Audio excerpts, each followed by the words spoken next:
So it's the kitchen. I was avoiding it at all costs, but I've run out of options, sort of. Run out of options that are easy to do indoors. So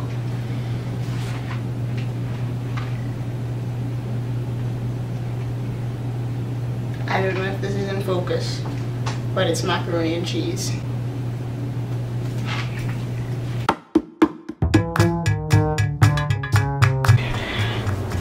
So I decided to swag a hat because my head wasn't looking very decent, and there was a really large pimple on my head, on my forehead, so I need to cover that up. So for this venture, you're gonna need water, a pot, milk. Regular milk is recommended. This almond milk is probably gonna make it taste sweet, but I don't mind that, and I'm not willing to go all the way to my pantry to open a new normal carton of milk. And it's healthier, 50% more calcium than dairy. Butter, margarine, I think that's it. This is my way, but I'm assuming my way is the regular way. And of course, you'll need your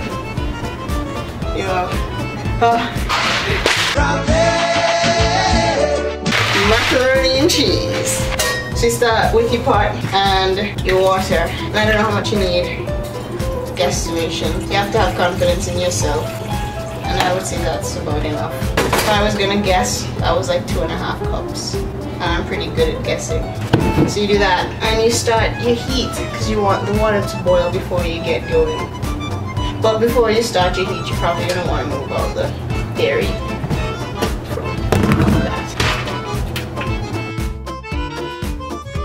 And you let boil. Oh, so I think if you want, you can add salt to the water. It's probably recommended, for flavor. Don't oversalt your water though. Hypertension is a real thing, and I don't want to promote diseases, salt, and weight.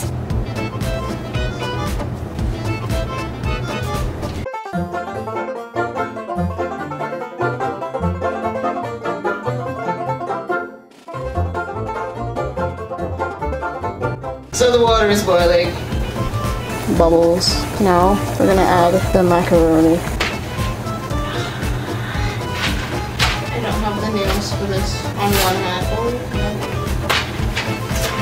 Cheese. It's also an important ingredient for making macaroni and cheese. Cheese. So I did a presentation today. Well, not today. Today's Saturday. I did a presentation last week talking about cheese. It was good. It was pretty funny and informative. Yeah, and cheese is bad for you, but I didn't tell them that part. I just told them it's good for you. But it's not like deception, because there are, benefits to cheese.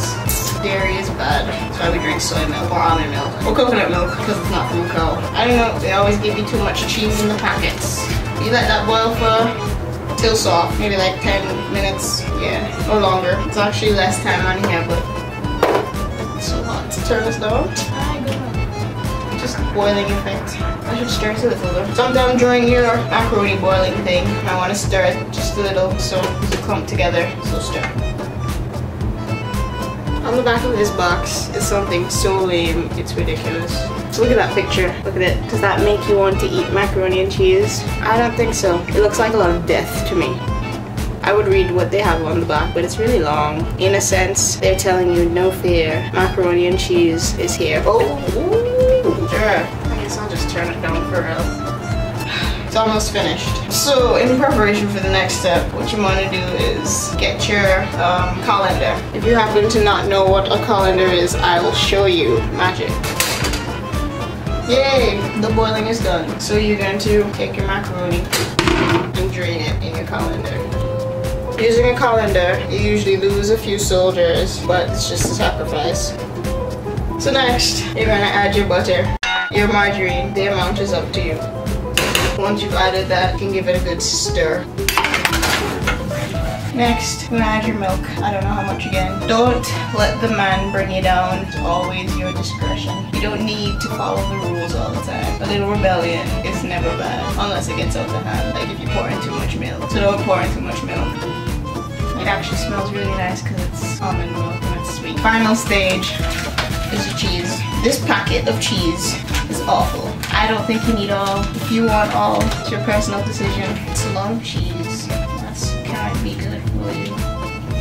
Dash more cheese. And you want to make sure you really stir it in because you don't want to see random bits of unmelted orange. Your very nice looking macaroni and cheese. There's a close-up of it. Doesn't it look good? Yummy. That's just awesome. Some of it still looks white, but nobody's going to be left behind. They will get some cheese on it eventually. So now that you have your macaroni and cheese, you can eat it. I can, from childhood, you have things that you just put with macaroni and cheese because, I mean, what kind of meal is just macaroni and cheese? So, what I recommend, sausage, corned beef, that's about it. I guess if you feel experimental, you can try whatever you want. Throw some shrimp in there, throw some chicken in there, throw some pork in there, throw some beef in there. Just make it your own, because for anything that you do in this world, it needs to have your own little spice. Like this, it has a spice of almond milk. That's mine. The almond milk doesn't belong to me, but I decided to use it. I don't think anybody else would have just done that.